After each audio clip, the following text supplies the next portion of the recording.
Salut, moi c'est Timo. Je suis un jeune chrétien qui s'est mis au rap pendant le premier confinement.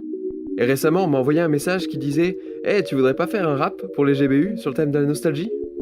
Du coup, voilà ma réponse. En musique.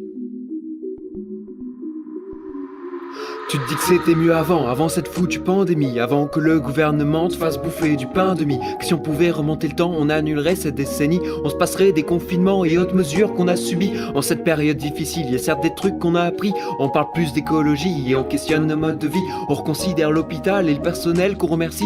Mais on se demande si au final les leçons en valent le prix. Car passer par là ça fait mal et le monde entier empathie. Que ce soit l'industrie locale, les grands business ou les petits. Et des campagnes capitales, à chaque échelle c'est ressenti. On a perdu le moral, la vie sociale, l'économie. Quand on se souvient du passé, de nos espoirs, de nos envies, des portes ouvertes refermées et de nos rêves évanouis. On se dit le matin devant le miroir et devant un futur si gris. Peut-être qu'au fond c'est normal de céder à la nostalgie. Peut-être qu'au fond c'est normal de céder à la nostalgie.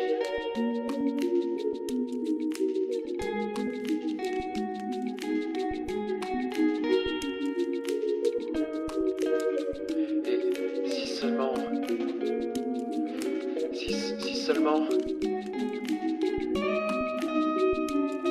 Si seulement... Si seulement on pouvait retourner au zénith. Si seulement le vaccin allait plus vite. Si seulement on retrouvait nos vies par la suite. Pourtant Dieu est au contrôle, sa souveraineté n'a pas de limite. Si seulement on criait les Israélites. Si seulement on pouvait retourner en Égypte. Si seulement il y avait de la viande dans nos marmites. Bien que l'Éternel nous nourrisse, le point au ciel nous on milite. Comme les zèbres dans le désert, on regrette notre ancienne vie. On se dit les plus à plaindre sur terre, et c'était leur cas aussi. Ils ont souffert de la faim et douté du pays promis. Ils voulaient un signe divin ou en finir avec leur vie. Non, c'est jamais agréable lorsque Dieu nous humilie, lorsqu'il nous remet à notre place de simples créatures finies. Alors s'il est provient de Dieu, pourquoi cet acharnement gratuit? La correction c'est douloureux mais efficace pour être instruit. Il nous rappelle d'où vient la manne pour qu'on dépende plus de lui. Car le plus grand danger pour l'homme c'est d'avoir le cœur enorgueilli. Mieux vaut souffrir au quotidien mais avec l'Éternel comme appui, que de penser être quelqu'un de bien, invincible et tout permis. Alors avançons humblement et confions-lui tous nos soucis. Jésus a vécu humainement, il sait ce que c'est et compatit. Oui, le chemin est éprouvant mais Dieu tient ce qu'il a promis.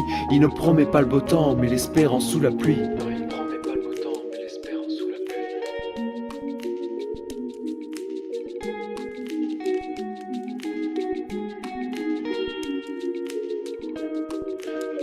Et si seulement...